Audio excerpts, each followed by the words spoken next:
എന്നാലും ഞാനിപ്പോൾ ഉള്ളത് സിംഗു അതിർത്തിയിലാണ്. എനിക്ക് പിന്നിൽ കാണുന്ന ഈ ഒരു പാലം ഇറങ്ങുന്ന സ്ഥലം, ഇതാണ് ഡൽഹിയുടെയും ഹരിയാനയുടെയും അതിർത്തി എന്ന് പറയുന്നത്. ഇവിടെയാണ് ഇപ്പോൾ കനത്ത പോലീസിന്റെ ഒരു വിന്യാസം തന്നെ നടത്തിയിട്ടുള്ളത്. നമുക്ക് ദൃശ്യങ്ങളിൽ കാണാൻ കഴിയുന്നത് പോലെ ഇതേ രീതിയിലുള്ള കോൺക്രീറ്റ് ബാരിക്കേഡുകളാണ് ഇവിടെ കൊണ്ടുവന്നിറക്കുന്നത്. പ്രധാനമായും ഇത് കൊണ്ടുവന്നിറക്കുന്നതിലെ ലക്ഷ്യമെന്ന് പറയുന്നത് നാളെ നടക്കാൻ പോകുന്ന ഡൽഹി ചലോ എന്ന കർഷകരുടെ മാർച്ച് അത് തടയുക, ട്രാക്ടറുകൾ തടയുക എന്ന ലക്ഷ്യത്തോടു കൂടിയാണ് കോൺക്രീറ്റ് ബാരിക്കേഡുകൾ ഇവിടെ ഇറക്കുന്നത്. ഇത് നമ്മൾ മുൻപും കണ്ടിട്ടുണ്ട്. കാരണം 2020 ഉണ്ടായിരുന്ന കർഷകരുടെ മഹാപ്രക്ഷോഭം പോലെ ആ പ്രക്ഷോഭത്തിന്റെ സമയത്ത് നമ്മൾ കണ്ടതുപോലെയുള്ള ഒരു സാഹചര്യം തന്നെയാണ് ഡൽഹിയിലുള്ളത്. വലിയ രീതിയിലുള്ള ഒരു സുരക്ഷാ സേനാ വിന്യാസം ഇവിടെ അധികൃതരുടെ ഭാഗത്ത് നിന്നുണ്ടായിട്ടുണ്ട്. നമുക്ക് ദൃശ്യങ്ങളിൽ കാണാൻ കഴിയുന്നത് പോലെ CRPF ഉണ്ട്, ഡൽഹി പോലീസ് ഉണ്ട്, അങ്ങനെ വിവിധ വിഭാഗങ്ങളിൽപ്പെട്ട ഉദ്യോഗസ്ഥരെ, സുരക്ഷാ ഉദ്യോഗസ്ഥരെ ഇവിടെ കൊണ്ടുവന്നിട്ടുണ്ട്. സർവ്വസജ്ജരായി തന്നെ ഇവർ ഇവിടെ നിൽക്കുന്നുണ്ട്. എന്തായാലും ഈ രീതിയിലുള്ള ഒരുക്കങ്ങളാണ് ഇപ്പോൾ ഇവിടെ നടത്തിക്കൊണ്ടിരിക്കുന്നത്. പ്രധാനമായും ഇത്തരമൊരു ഒരുക്കം നടത്താനുള്ള കാരണം വൈകിട്ട് 5 മണിക്ക് ഇന്ന് കർഷക സംഘടനാ നേതാക്കളുമായി കേന്ദ്രമന്ത്രിമാരുടെ ഒരു ചർച്ചയുണ്ട്. ആ ചർച്ച വിജയിച്ചില്ല എങ്കിൽ സമരവുമായി അല്ലെങ്കിൽ പ്രക്ഷോഭവുമായി മുന്നോട്ട് പോകുമെന്ന് തന്നെയാണ് കർഷക സംഘടനകൾ അറിയിച്ചിട്ടുള്ളത്.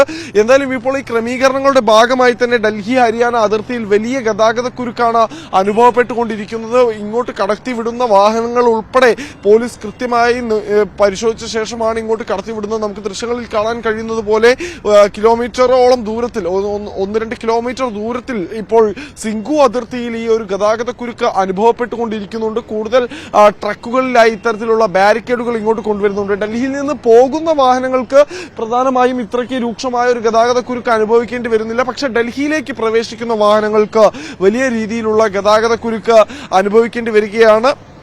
റോഡരികിൽ സ്ഥാപിച്ചിട്ടുള്ള ഈ കോൺക്രീറ്റ് ബാരിക്കേഡുകൾ, ഈ ട്രാക്ടറുകൾ തടയുന്നതിന് വേണ്ടി സ്ഥാപിച്ചിട്ടുള്ള കോൺക്രീറ്റ് ബാരിക്കേഡുകൾ തന്നെയാണ് പ്രധാനമായും ഈ പ്രതിസന്ധി സൃഷ്ടിച്ചുകൊണ്ടിരിക്കുന്നത്. എന്നിരുന്നാൽ തന്നെയും വലിയ മുന്നൊരുക്കങ്ങൾ നടത്തിക്കൊണ്ടിരിക്കുകയാണ് പോലീസ്. ഇതിൽ പ്രധാനമായും കർഷകർ മുന്നോട്ട് വെക്കുന്ന ആവശ്യം എന്ന് പറയുന്നത് മിനിമം താങ്ങുവില നിയമം മൂലം ഉറപ്പാക്കുക. പിൻവലിച്ചു 3 നിയമങ്ങൾ കർഷകരുടെ പ്രക്ഷോഭത്തെ തുടർന്ന് പിൻവലിച്ചു എന്ന് പറയുന്ന ആ 3 നിയമങ്ങൾ പിൻവലിച്ചതായുള്ള ഒരു ഗസറ്റഡ് നോട്ടിഫിക്കേഷൻ അല്ലെങ്കിൽ സർക്കാരിന്റെ ഭാഗത്തു നിന്നുള്ള രേഖാമൂലമുള്ള ഉറപ്പ് നൽകുക, വിളകൾക്ക് ഇൻഷുറൻസ് ഉറപ്പാക്കുക, കർഷകരുടെ പേരിലുള്ള കേസുകൾ പിൻവലിക്കുക, പൂർണ്ണമായി പിൻവലിക്കുക.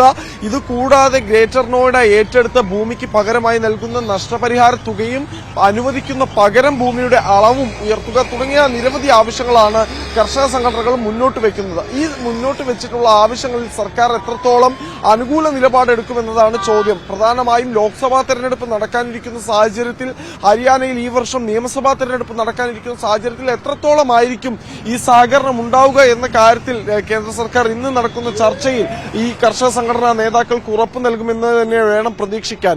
രണ്ടാമത്തെ കാര്യം, നേരത്തെ സൂചിപ്പിച്ചതുപോലെ ഇപ്പോൾ ഇതിനെ തടയാൻ, ഒരുപക്ഷെ ഇന്ന് ചർച്ച വിജയിച്ചില്ലെങ്കിൽ പൂർണ്ണമായി ഇതിനെ തടയാൻ തന്നെയാണ് സർക്കാരിന്റെ തീരുമാനം. ഓരോ അതിർത്തിയിലും 1500ഓളം പോലീസിനെ വിന്യസിച്ചിട്ടുണ്ട്.